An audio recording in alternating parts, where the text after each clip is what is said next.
Well, I still call guys up, and I still answer the phone as different people. And someone will say, hello, Jonathan Winters here. And I'll say, no, the boy is in the basement. He's combing the kitty.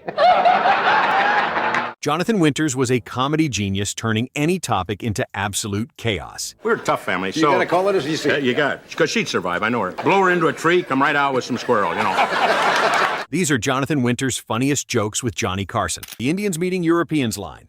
And, of course, the boat went right into Plymouth Rock, and they swam ashore.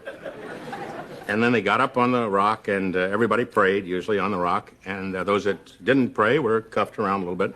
And... by the minister. You know, hey, don't you believe? You don't believe? You know, so... then, of course, the Indians showed. God bless the Indians. And he was saying, look at the buckles on the dummy. And, of course, it was something for an Indian because he had no buckles. You know, good waist, tight, and maybe a rubber band, but certainly not a buckle. And say, and then the guy had buckles on his shoes. Hey, no wonder they were not wanted right away. And then the buckle on the hat told him that he'd had some special treatment.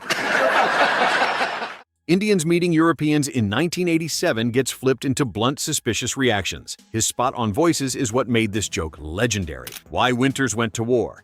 War had nothing to do with it. I was not getting along with Dad, and I was failing geometry, so I had to go. I felt the country was, hey, I thought someplace along the line, you know, I could stack overcoats or something like that, or maybe by luck, you know, go through old films. They asked me to be in special, I understood them say special services, for special forces, and we left in the middle of the night. I said, where are we going, Lieutenant? I was always asking a lieutenant that, you know, first lieutenant, especially because it was silver, it showed up at night. And I'd say, where are you going? And typical, none of your business. You don't know anything. And of course, it was the beginning of a gigantic inferiority complex. Which carried me through the war. His 1988 war decision stems from a ridiculous personal trigger. The serious topic becomes absurdly relatable through casual logic. The Epic Rant. Mrs. McCauley came over. How are we doing? I always bugged me. And I was a little kid then. I had no brothers or sisters. And I didn't have, you know, nearly as much weight. Problem, I was a rather attractive kid, as a matter of fact. At recess, I got lucky, but at any rate, when the teachers say, and a lot of people say, you know, how are we doing? What does this mean? Why can't you say, how are you doing? You know, but they say that in hospitals. How are we today? Not good. See him? He doesn't like you.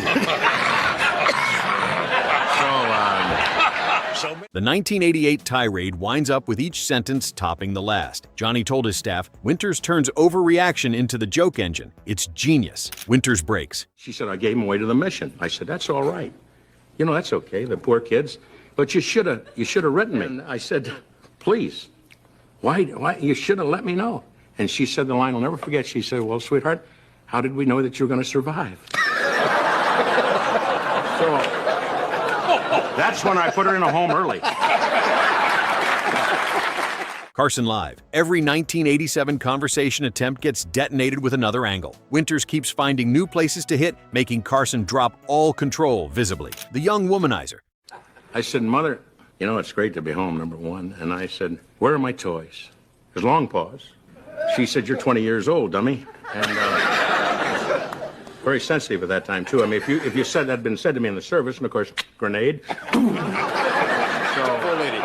blow her into a tree, come right out with some squirrel, you know. So, she said, you're 20 years old. What are we talking about the toys for? Jonathan's low-key line about trying to get girls when he was a kid made Carson plus the audience laugh hysterically. His out-of-nowhere line at the end sealed the deal for the jokes. Iconic status. Winters jokes about his family. Years ago, I was a very normal child. Too normal, probably. I wasn't making any money.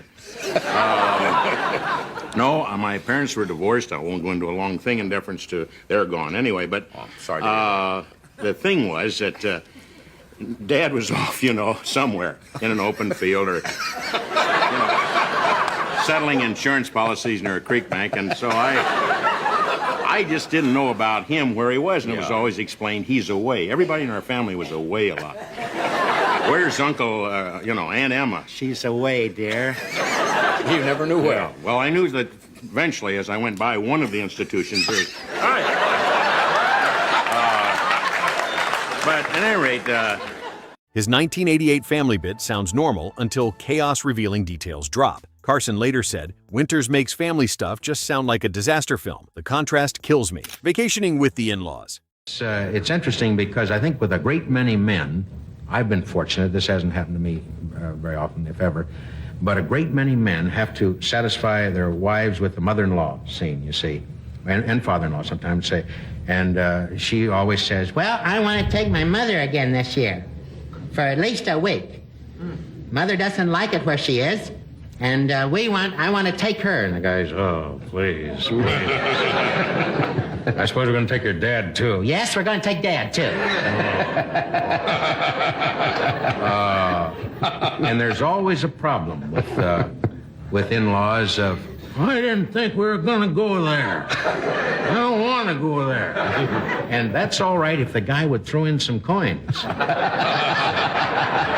But usually it's this. I seem to have left my money at home. I don't have anything. But The 1974 vacation story starts normal, then tightens into a survival test. Carson told friends, Winters acts polite while describing absolute misery with straight-faced escalation. It's brilliant. The art studio story. you do all this at home? You have a studio? yes, I have a fantastic studio, Johnny, in the basement. I thought you're supposed to have north light or something like that? They're supposed to have a lot of things. But I'm about 6 feet from the furnace. And I have two Mexican chair that I sit in.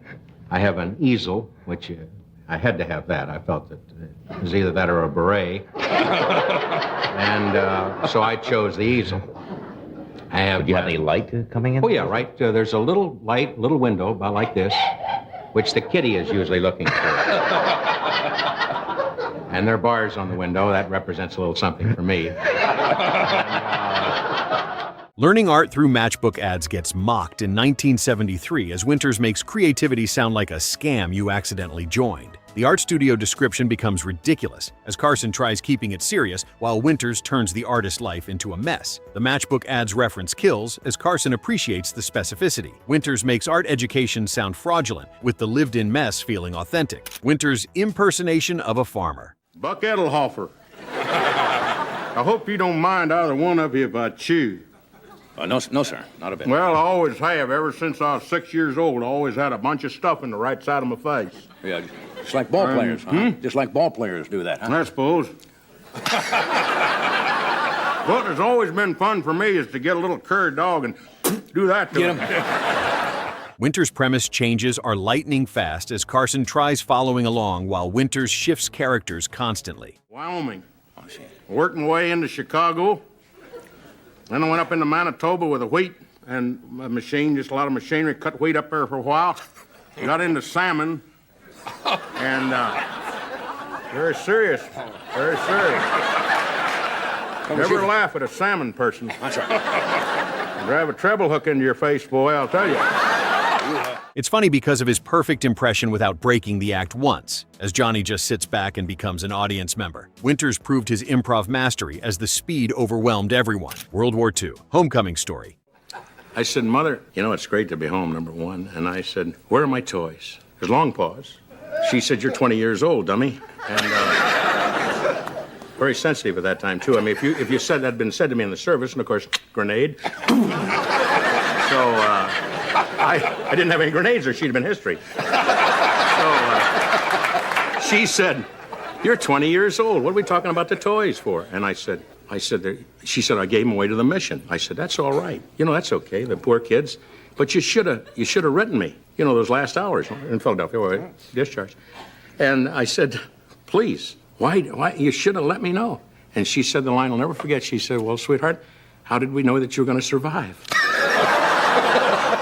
Winters takes a straightforward World War II homecoming memory and twists it into an escalating laugh-driven story where the serious premise keeps getting undercut by comic turns. The laughs come from how quickly he pivots from sincere detail into absurd character-like embellishment. The homecoming story starts genuine and heartfelt as Winters tells the wartime context before flipping it out of the blue. Carson expects a sentimental moment getting comedy instead. The twists feel spontaneous as Winters builds the absurdity systematically. Winters' voice changes. I want to tell you, Johnny, don't worry about the tanker. I'm not... Put his face in a burrow. Well, Lick my face and boom. True. Now I'm on cruise ship. You were not on. You were not. Oh, that's not. You were not at the helm then. No, I wasn't at the helm. I probably should have been, you know. To see you. So I had no idea what you were going to do before you walked out here. I didn't either. Better looking man. I think you're a fine-looking man. Well, and you're an attractive man. This appearance is built around Winters firing off spontaneous riffs and voice shifts so fast, the segment stops feeling like a normal interview. The comedy comes from the momentum, with Carson's role becoming reacting and trying to steer while Winters keeps changing lanes. The character shifts happen mid-sentence as Carson tries following the thread. Winters refuses to maintain any single direction for long. The spontaneous riffs pile on top of each other, creating chaos. Carson attempts steering, repeatedly getting overrun every time. The voice changes signal new characters instantly. Winters treats the interview format as optional. The momentum carries the entire segment. Carson surrenders to the whirlwind. The lane changes prove Winters owns the couch. The Punchline Segment. Of course, I was still doing this. If I give you... Oh, they were saying that. If I give you 4 apples and 3 more, how many do you have? Too many for my lunchbox. At 11. Not funny. Yeah. Not funny to the teacher. No, and this kid is in college. This kid is in college. Boy, it must be. Of course, she's doing a smart thing. From my standpoint, she's dating a 19-year-old. A full Carson sit-down where Winters turns everyday topics into punchline engines by treating small details like their dramatic events. The humor is the intensity and improvisational shape-shifting as he starts with a normal point, then builds it into a bigger, stranger bit. The everyday topics get elevated to crisis level. Really? Just a colonel. That's as good as a general. All right. You must be very proud of that. Thank you. Did you strafe a lot of workers in the field? Those guys at El Toro. Winters treats minor annoyances like major disasters. Carson watches the escalation with growing amusement. The improvisational shifts keep the segment unpredictable. Winters makes mundane moments feel theatrical. The shape-shifting happens organically. Carson appreciates the commitment to absurdity. The dramatic intensity over nothing becomes the joke. The classic joke appearance. When the rains do come, our basement floods, and it's always fun to go down there early in the morning to witness about that much water in the basement to see some of your favorite works of art floating. We really have watercolors very fast. And of course, the furnace automatically shuts off, and I automatically don't know how to turn it on. This 1974 segment highlights Winters in classic story mode, where the laughs come from piling on vivid left field details rather than landing one clean punchline. It works because he keeps the pacing unpredictable, with each new beat feeling like it could spin into a totally different scene. The story mode showcases Winters at his peak. We got about 4:45, and we had to bank, what we call bank the coal. And To keep it going overnight. To keep it going. And I remember my wife, seems to me, several times came close to getting malaria because I would bank it and get it up to an all-time high of about 116. And she'd wake up, oh, my Lord, that's handing the heat. And this would be January or February when normally it was 5 below. The vivid details come from unexpected angles. Carson tries anticipating where the story goes, failing completely. The left field additions keep everyone off balance. Winters builds narrative momentum, then derails it deliberately. The pacing shifts prevent any rhythm from settling. Carson becomes an audience member. The unpredictable beats make it impossible to guess what's next. Winters proves storytelling can be chaos. The lane changer. It's in one of the right or left pocket. Always little surprises. Everybody out of the pool. During an August 1988 appearance, the interview keeps yanking away from the point. The segment becomes Johnny trying to catch a moving target with the payoff watching the format lose. The conversation never finds direction as Carson tries steering repeatedly, while Winters changes lanes constantly. The point becomes irrelevant as Carson surrenders to chaos, while Winters treats format as suggestion. The tough guys on the farm used to drag me through the creek. Oh, yeah, it was really bad taste. And for mile after mile, and boy. So, on the third day, of course, I learned to swim. A lot of frogs, and kelp and stuff. Not kelp really because we're in creeks, but kelp is seaweed. I'm rather quick on that. The moving target analogy is perfect, as Carson can't catch him, while Winters proves interviews are optional. The structure collapses beautifully as anarchy takes over while Winters makes hosting impossible. The lane changes are deliberate, showing complete control of chaos. The format loss becomes entertainment as Winters won't stay still while the August appearance became legendary. Resistance was futile as Winters dominated completely with the payoff being structural. Carson laughed through the chaos. These iconic jokes from Jonathan Winters proved that real comedy wisdom doesn't follow rules. It creates its own chaotic, brilliant path that nobody else could replicate. Which Jonathan Winters joke do you think was the funniest? Let us know in the comments, and don't forget to subscribe for more classic Tonight Show moments.